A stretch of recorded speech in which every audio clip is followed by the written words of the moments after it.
Are we live? Oh, it's done. Oh. Hello! We are going to try a live this time on Facebook, and then we'll upload to our YouTube page. We are The Scoop. I'm Farah.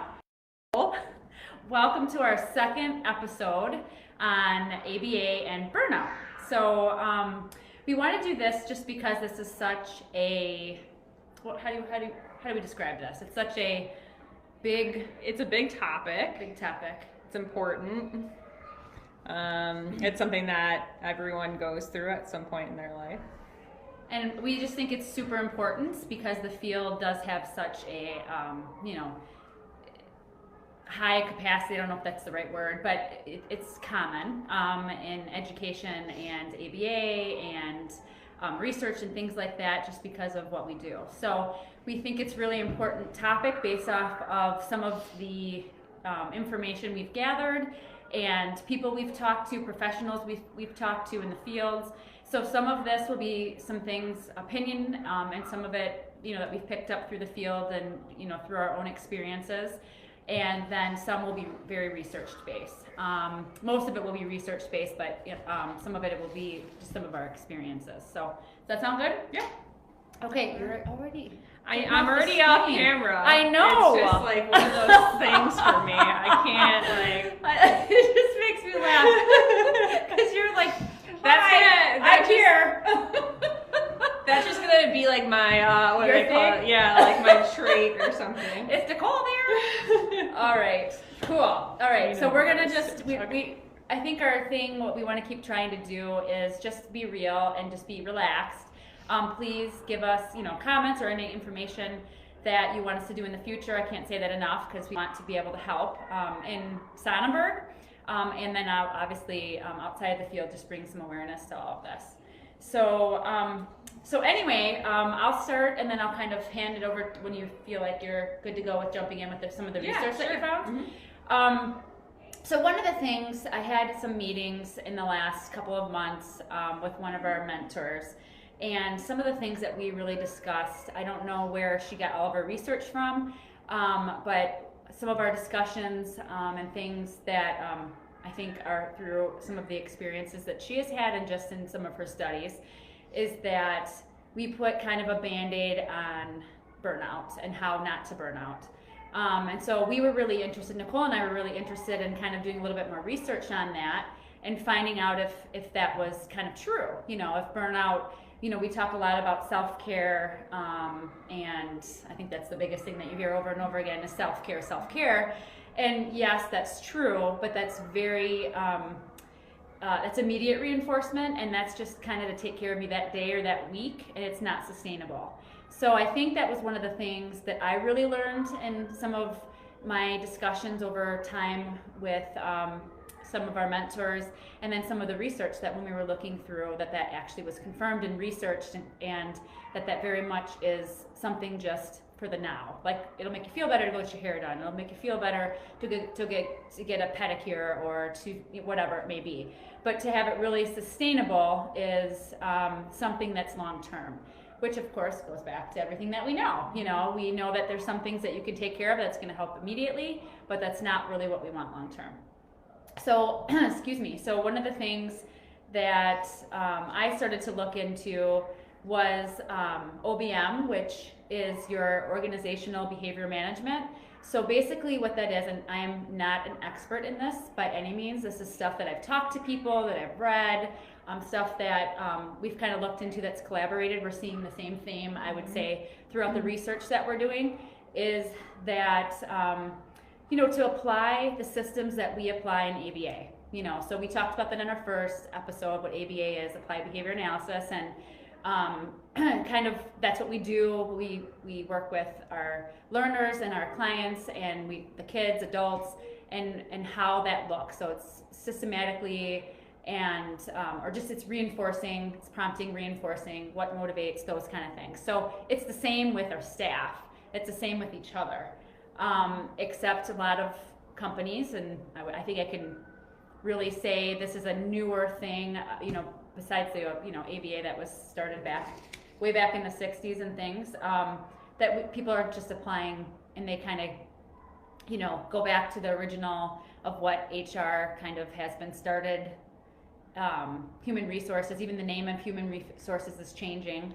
To that kind of old-fashioned one time a year, we check in, how you doing, blah, blah, blah, let's do this, and then it's another year. Well, that doesn't prevent burnout. That might prevent the next week or month, maybe. But so that was what a lot of what we read about. Nicole going into that as well. But OBM really goes into about changing the environment and about that reinforcement and the application. So I'm just going to read what OBM is. I think that will help, and then I'll pass it on to you because I think that you found a lot of good stuff in there.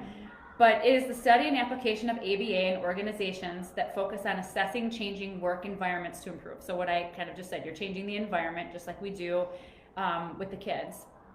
It is actually bottom up and down. So it's not, what that means is it's not just I come in, Nicole comes in, supervises and says, this is what I want you to do, and we skedaddle. That's actually the opposite of what they want you to do. They want you to work together and go back and forth, and we go back to our books. I'm just going to hold these up real quick because we're going to keep referencing these books.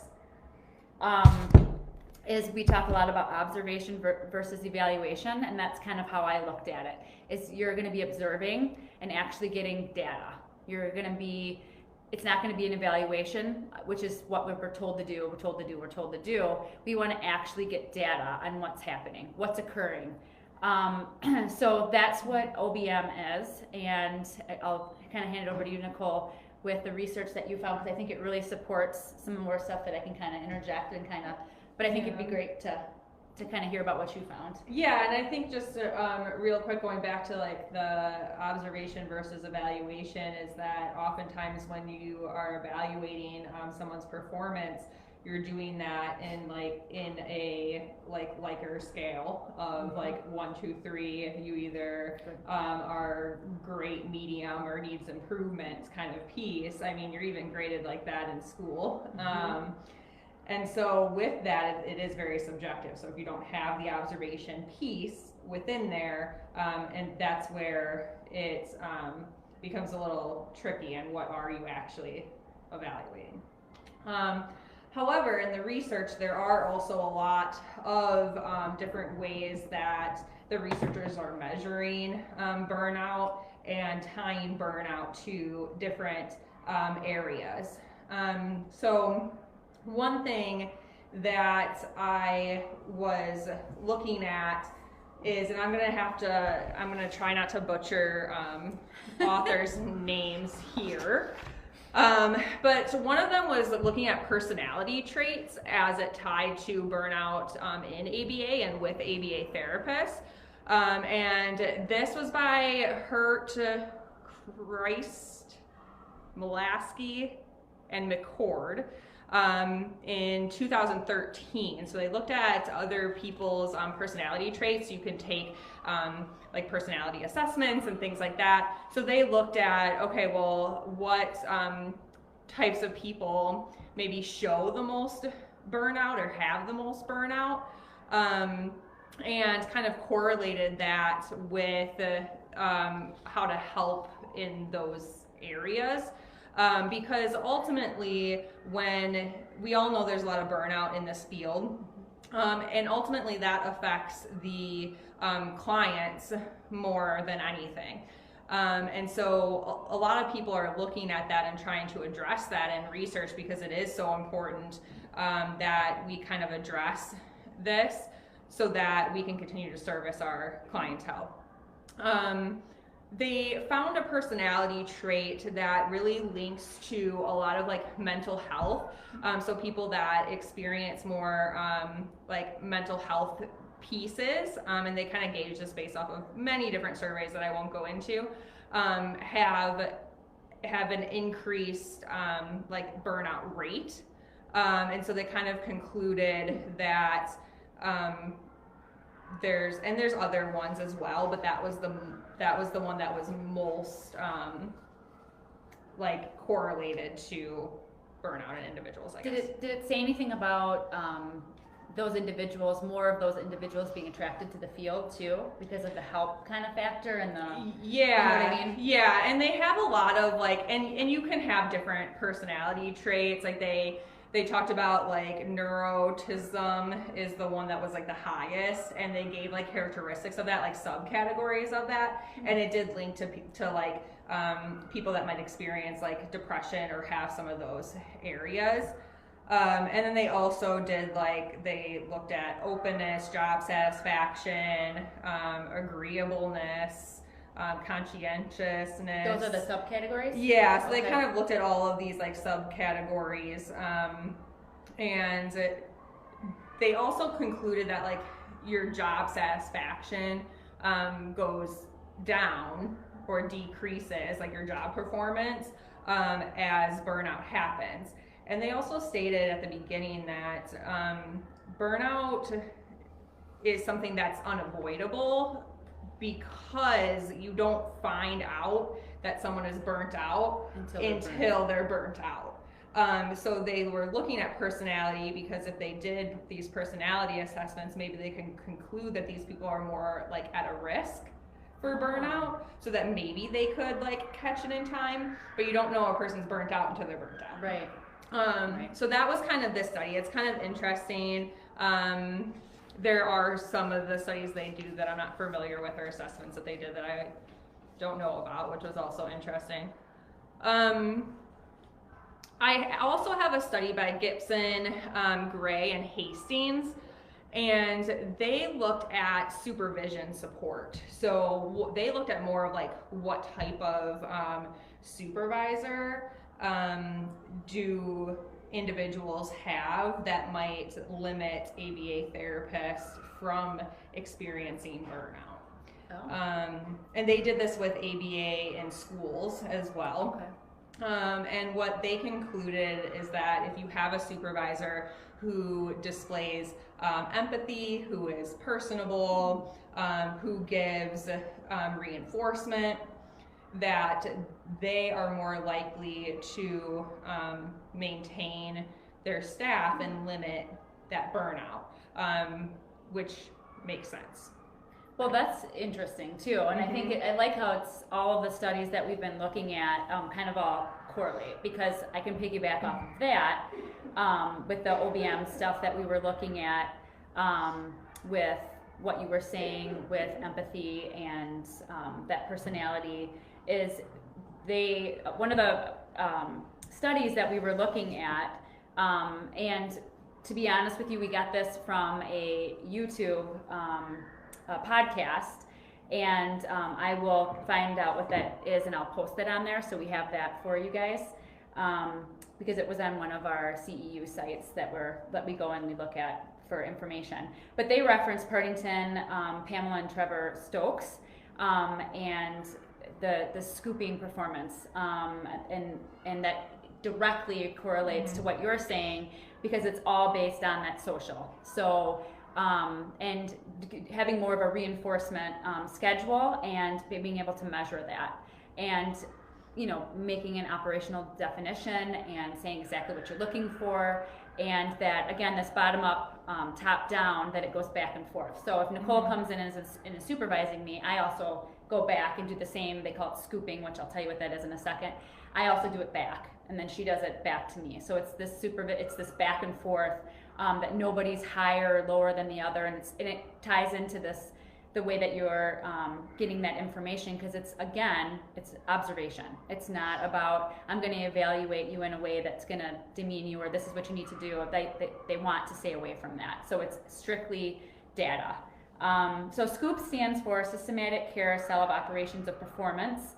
And like I said, I'll find out exactly what that podcast is if you guys are interested in looking at that, because it's really quite interesting, and you can get some CEUs on there too.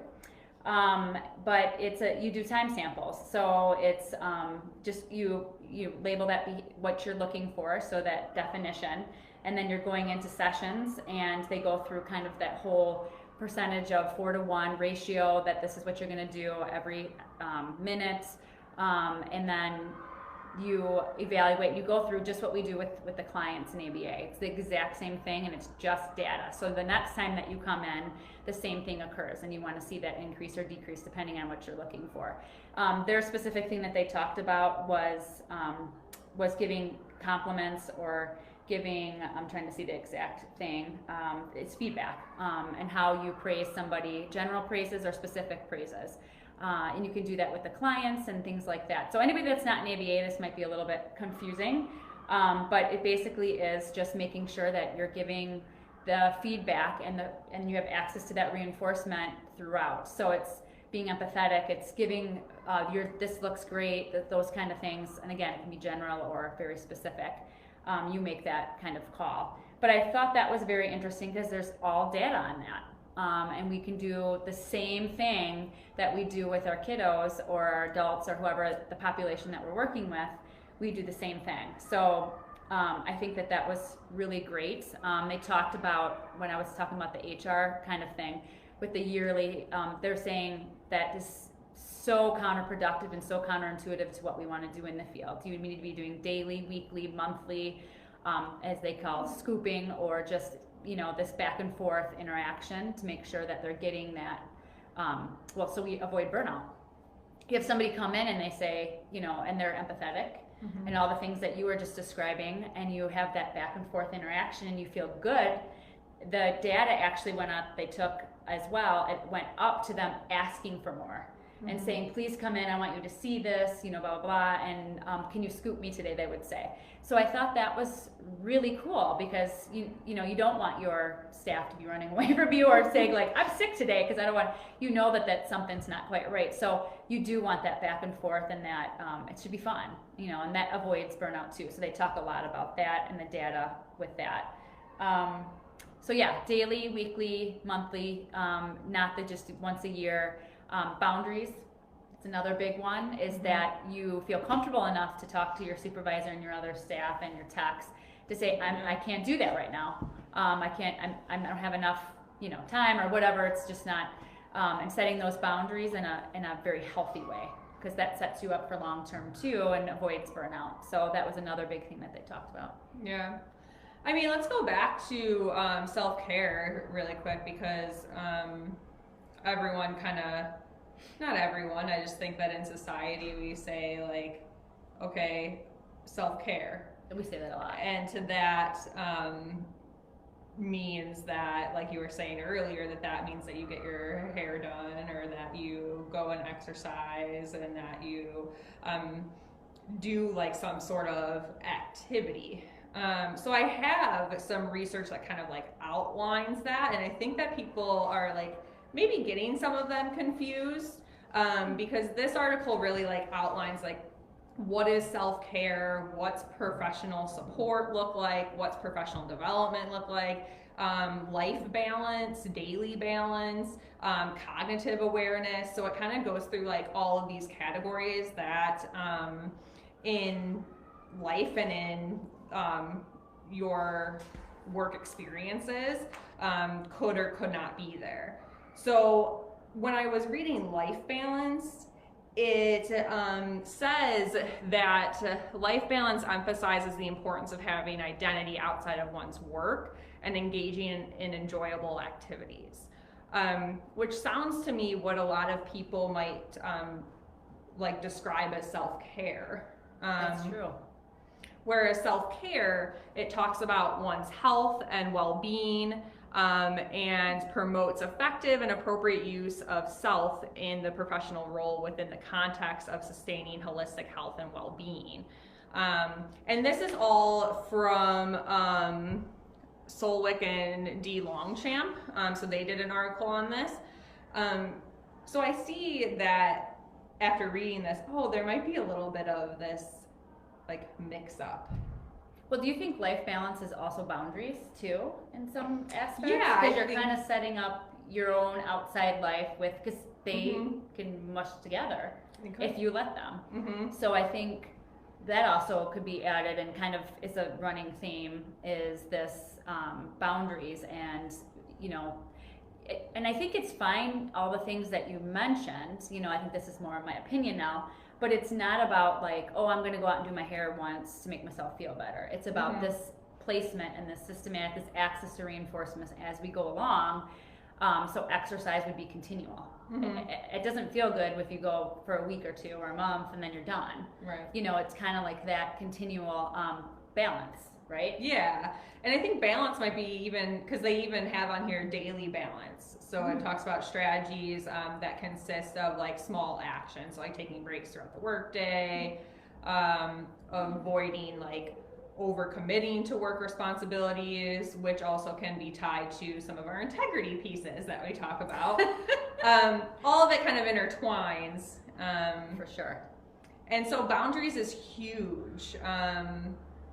What happens if you don't have boundaries is maybe you're more sustainable to burnout. For sure. Or less, I don't know. Well, and in boundaries too, this goes back to also organizational behavior management. It goes into systems. So it's that they said the biggest thing that in this podcast that I was talking about earlier, and just through some of my mentoring, is that it's systems. That's one thing that we've been working at Sonnenberg for about 2.5 years, is really putting systems and our values, which we, again, the books that we referenced in the beginning, the pro-social and the nonviolent communication, are your values, your vision, all of the stuff that we talked about in the first podcast, is having those systems in place, and are they effective? What organizational behavior management does is comes in, and that's what they're going to help with, is to put in these systems so we can see if it's actually working. That's why you need data. That's why you need something that's consistent across days, weeks, months, not just once a year, because how do you know if it's working if an HR sits you down and says, well, we have one incident from 6 months ago that, this happened, we'd like you to improve on that, but the last 3 months have been great. I mean, how many times has something like that happened or reversed, where you're like, you're saying butts again. Yeah, butts, exactly. So that's really, really important, is to really look at your systems and how you adjust so it works for your population too, because everybody's a little bit different, and your staff, and you don't have happy staff or staff that can avoid or help with burnout. I know you can't avoid it,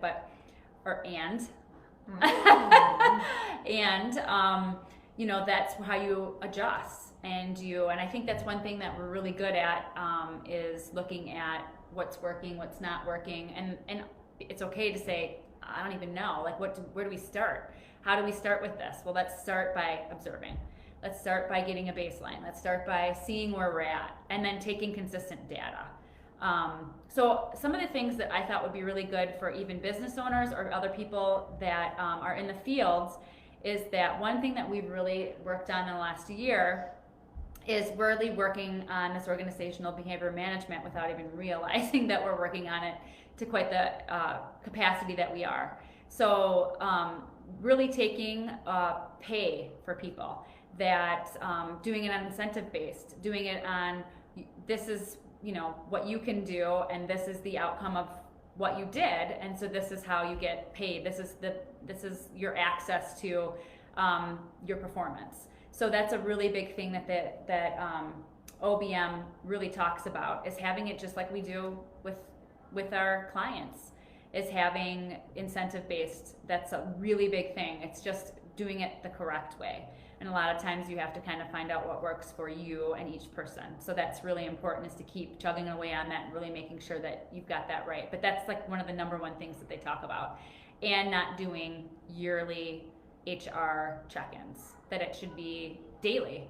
Honestly, we should be checking with people, and weekly and monthly, and checking up on to see how they're doing. So that's a big thing that we're doing too, is we have a system that we're doing beginning, intermediate, advanced, kind of is what we're calling it right now, and they can go as they want to.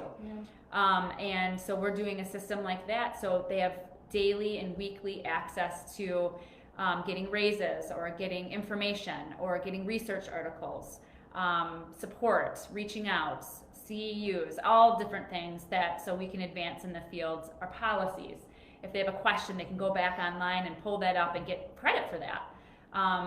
These are two of the biggest areas that I had read about that were really important, and we're doing them. Mm-hmm. So I think that's really cool to kind of work through that as well. That will hopefully avoid burnout as well, because you can kind of pick and choose what you do. What do you think about that kind of stuff? Yeah, and as far as like creating systems and structure, essentially, right? I mean, I'm going to tie it back to ACT a little bit. I'm going to tie it back to pro-social too, because what we're doing is creating equitable access, which is one of our company values. And so, in also reading some of pro-social, they talk about like collective groups, and groups that work well together have the following things, and systems are included in there. I can read some other ones too, as they really look at, so they look at things like shared identity and purpose, so that goes along with our mission, our values, and why we have those things.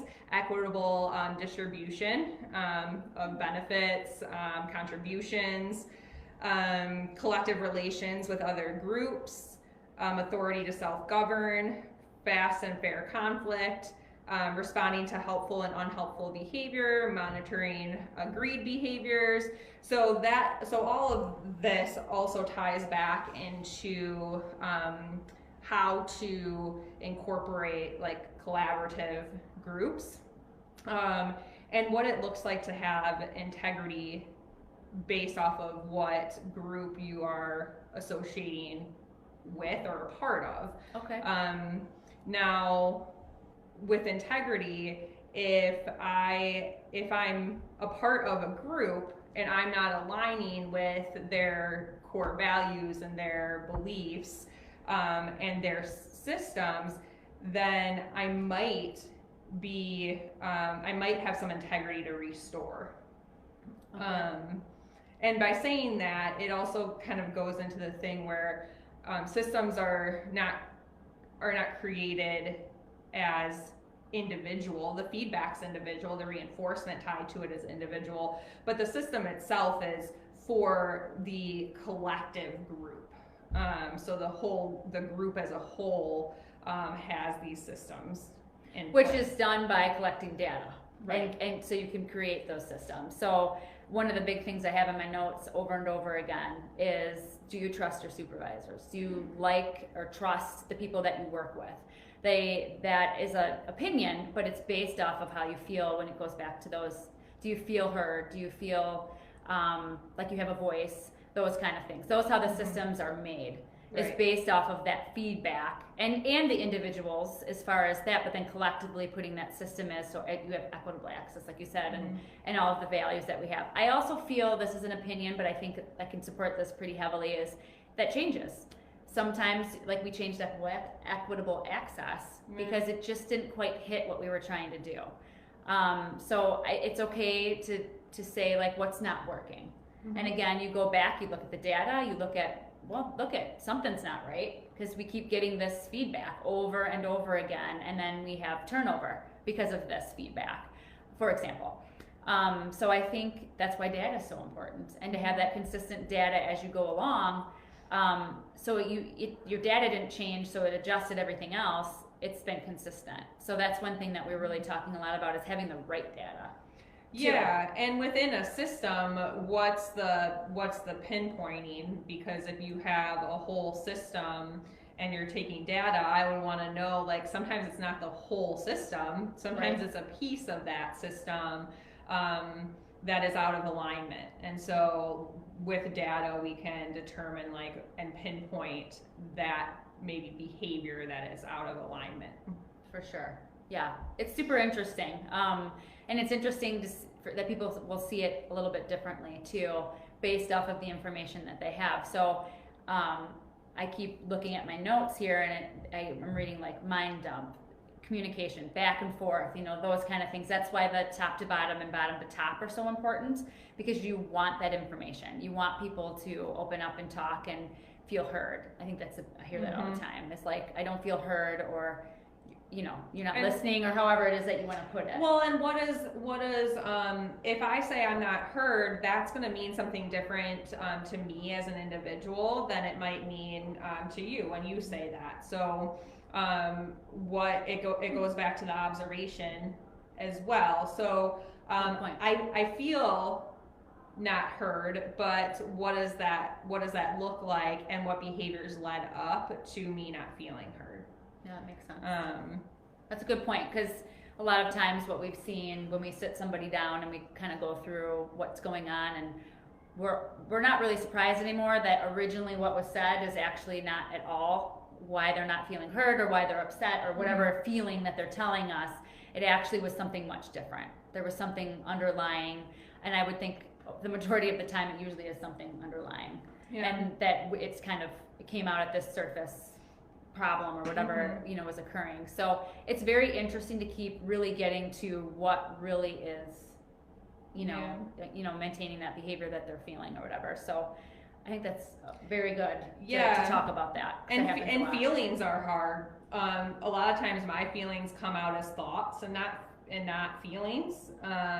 So instead of saying I'm mad because this happened, I'm gonna say like my thought. So can you give an example of that? So instead of saying I'm mad, I say I'm feeling like you don't like me or listen to me. Oh, okay. So if I add that word I'm feeling to my thought, it's not a feeling, it's a thought. But sometimes things come out as I'm feeling you don't like me. So you're putting in what you think I am doing, but that's you're just thinking that because you don't really know how I feel. And I didn't state an actual feeling either. Yeah. Interesting. Yeah, it is. It's something, again, it's communication and really talking about it and getting to what it is, and you have to feel, or you have to be comfortable. I don't know how to say that exactly, but if you're uncomfortable or you're not, what am I trying to say? If I'm like Nicole, in my words, is not approachable, I'm not going to go to her and I'm not going to communicate with her, and therefore I'm going to avoid, and nothing gets done, nothing gets resolved.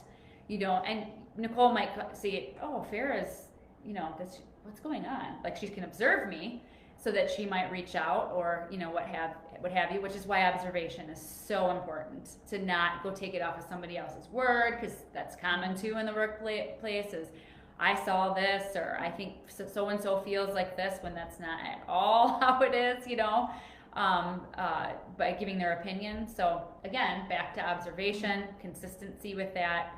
It goes back to building relationships. Yeah, and you get in trouble by attacking other people's emotions. Yes, you do. And so allowing them to state their feelings rather than you assuming their feelings. And when they say they're feeling, like, define that. Like, what do you mean? Because what we might define, our definition will probably be different. Yeah. Almost always. So I think that's really good. I also think I've seen a lot, including myself over the years, is one or two things happen, right? And now everybody feels this way, or a lot of people feel this way, and it's one or two people, and now you're like panicking, or whatever, as a supervisor. So again, getting the facts, getting what's really happening, observing, going back to that, I think is really important, and really a life lesson in every instance, really, right? Yeah, I mean, I think something that you always say too is like, well, why? So like finding that why, and just like we do with our clients, like, why are they engaging in this type of behavior? We're gonna do that same thing with every situation. Well, why? Yeah. And gathering that information or that data. Because if we don't, we are just making assumptions, and we might be making assumptions for large groups of individuals that just, quite frankly, isn't true. That's very true. Yeah, the why is the most important part. Something happens for, there's always a reason behind that. There's never just a nothing. So yeah, I think that those are all really, really important. So what else? Do we have anything else that we want to? Active listening is the biggest thing too. We didn't really completely talk about that. again, observation without evaluation, and really, this, one of our mentors always says to repeats back. So what I'm hearing you say, right? Yeah, Who is the that? paraphrase, yeah. Yep, and always making sure that you're interpreting really what they're saying or repeating back to what they're really saying. Because a lot of times sometimes when I hear, let's say Nicole says something to me and I say, is this what you're trying to say? And am I understanding you right? No, actually that's not at all what I'm trying to say, you know what I mean? So it's really important that we're repeating what actually is being said and that we're taking that information and getting it as best we can. Yeah. Because I think that's common too. We'll leave meetings and we all come back the next week or the next day or whatever it is that we're doing and we're like, that's not what I said. Yeah, and we're all like, huh? So I'm really big on taking notes, so we can look back, and I try to write it as best I can. But again, that's somewhat of an interpretation too, because it's my notes on what we discussed. So I repeat myself a lot, which is annoying, but I really want to make sure that we're all hearing the same thing. Yeah. Because that's easy to do too, especially with 5-6 people in a meeting. Yeah, it's very hard. Some Q&As would be good as well. Yes. We're working on that. Yep. So always doing that. And I mean, to maybe kind of wrap us up here, I would encourage everyone to maybe think about what actions would cause you burnout, what self-care really is, and what you might do moving forward, and how you can encourage others and yourself to do what self-care is, which is living a healthy lifestyle, and that means different for everyone. And your boundaries, right? And your boundaries. And having boundaries, consistency, that could change, but what that looks like. But I think that's really important. It's okay to say no. Yeah. That's the hardest thing, is not being able to say no, being able to say, I don't know, because we don't have all the answers all the time. No one does. And setting those boundaries, maybe outlining what those boundaries are, because if you don't know what they are, then how do you set them? Yeah, that's a good point. Yeah. So I hope that this was helpful. It makes everybody think a little bit on what you can do in your life, and this is, in work or any part of your life, really. It's really important you have that balance and you're hitting those points of reinforcement throughout your life, you can sustain, not completely burning out, but knowing how to kind of pull back and having, again, this kind of balance. So thanks for joining us on our second episode. Please let us know what else you'd like to hear, and hopefully this was helpful. Thanks so much. Bye. Bye.